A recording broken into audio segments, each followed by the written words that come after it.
अस्सलाम वालेकुम स्टूडेंट्स। आज हम एक नए टॉपिक के साथ हाजिर हुए हैं।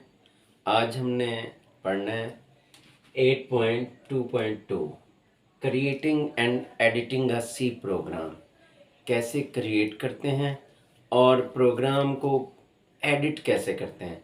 सबसे पहली बात तो ये है कि क्रिएट करने के लिए मैंने आपको पिछले टॉपिक में समझाया था कि हमें टर्बो सी प्लस प्लस जो है आईडीई प्रोवाइड करता है। और इस आईडीई को हम मतलब अगर फुल फॉर्म बताऊँ आपको कि इंटीग्रेटेड डेवलपमेंट एनवायरनमेंट, एक ऐसी स्क्रीन, एक ऐसा इंटरफेस जो यूज़र और कंप्यूटर के दरमियान इंटरेक्शन करवाता है, इसे हम आईडीई कहते हैं। मतलब हम अपनी लैंग्वेज से मुराद ये है कि हम हाई लेवल लैंग्वेज जो है ये कंप्यूटर को समझानी है, तो आईडीई जो है दरमियान में एज अ ट्रांसलेटर के तौर पे हमें इंटरफेस जो है प्रोवाइड कर रहा होता है।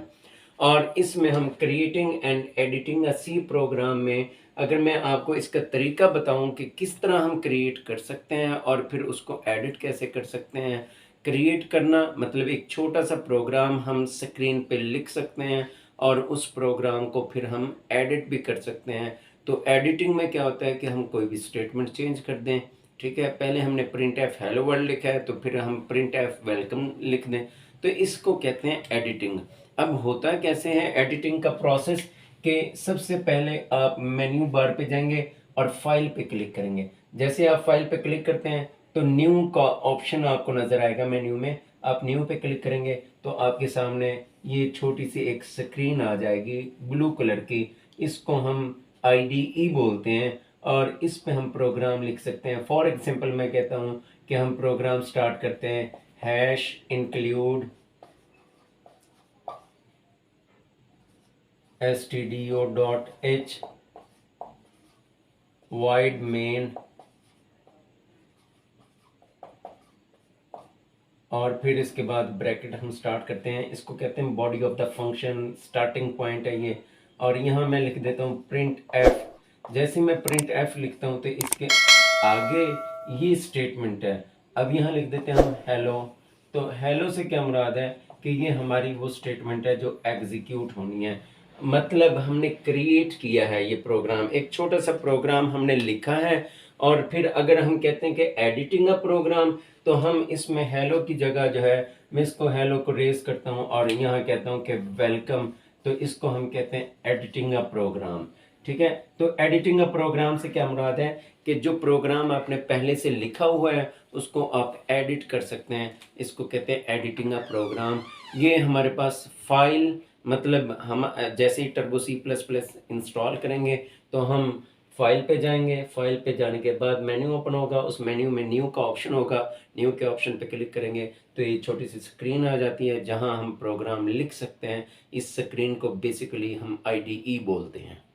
आपको 8.2.2 समझ आया होगा जिसमें हमने पढ़ा है कि क्रिएटिंग कैसे करते हैं, मतलब प्रोग्राम को क्रिएट कैसे करते हैं और एडिट कैसे करते हैं। अब अगला टॉपिक है हमारा 8.2.3 और इसमें हमने क्या देखना है, सेविंग अ सी प्रोग्राम।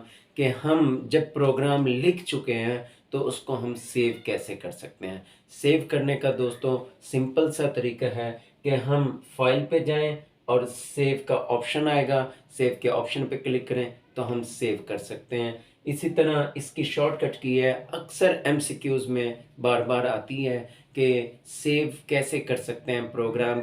सेव करने की शॉर्टकट की लिखें या मेन के ऑप्शन होता है हमारे पास F2 F3 F4।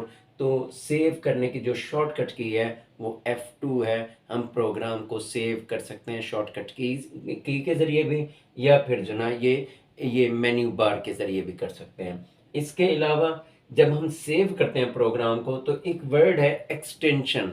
अब ये बात समझने की है कि एक्सटेंशन क्या होता है।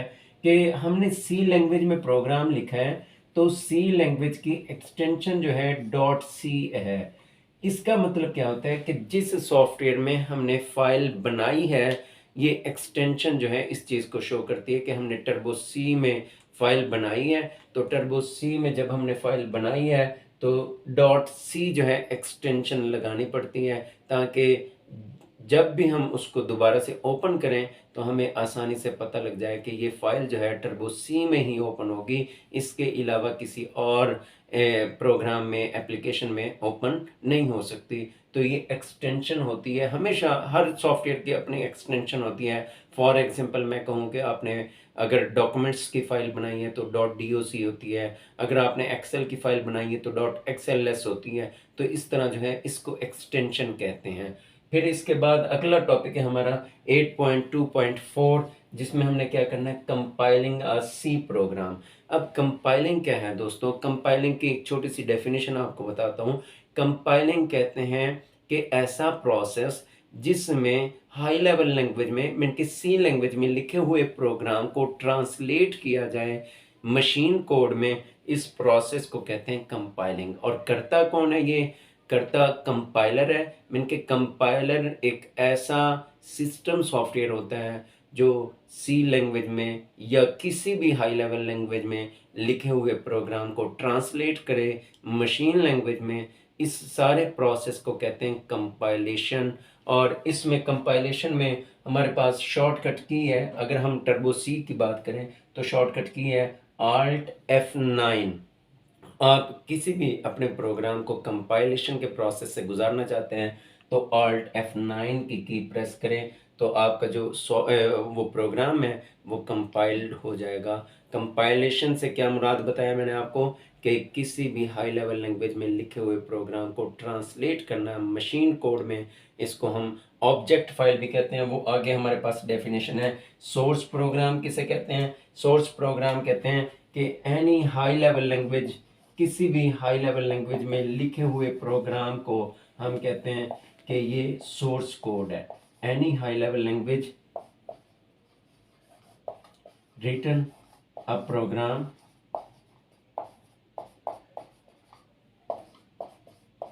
Is known as source programme.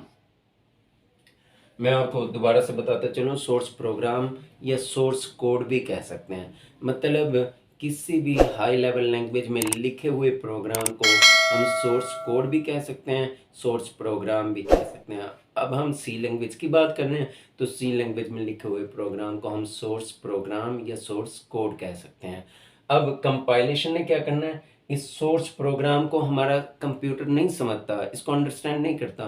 तो कंपाइलेशन जो है ऐसा प्रोसेस है कि सोर्स कोड को मशीन कोड में कन्वर्ट करता है, इसलिए हम इसको कहते हैं कंपाइलेशन हो रही है। तो ऑब्जेक्ट कोड क्या है या ऑब्जेक्ट प्रोग्राम क्या है? किसी भी मशीन लैंग्वेज में लिखे हुए प्रोग्राम को, मीन के कन्वर्टेड प्रोग्राम को, कि जो प्रोग्राम ट्रांसलेट हो चुका है उस प्रोग्राम को हम ऑब्जेक्ट कोड भी कहते हैं, ऑब्जेक्ट प्रोग्राम भी कहते हैं। उम्मीद है कि आपको मेरी ये वीडियो आज की पसंद आई होगी। और अगर कोई क्वेश्चन हो तो आप कमेंट्स बॉक्स में मुझसे क्वेश्चन कर सकते हैं। और लाइक करें, सब्सक्राइब करें ताकि हर आने वाली नई वीडियो आपको मिल सके।